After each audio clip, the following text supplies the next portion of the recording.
मिलादे मुस्तफ़ा मौला मैं अपने घर कराना है।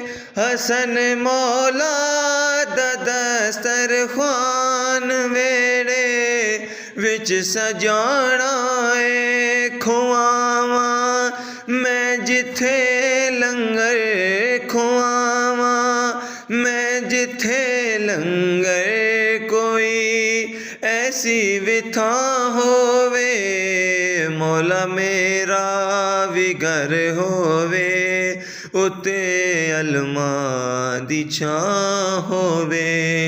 मेरे दरवाजे ते लिखिया, मेरे दरवाजे ते लिखिया, 5-12 दा नां होवे मौला मेरा भी घर होवे, उते अलमा दी छां होवे।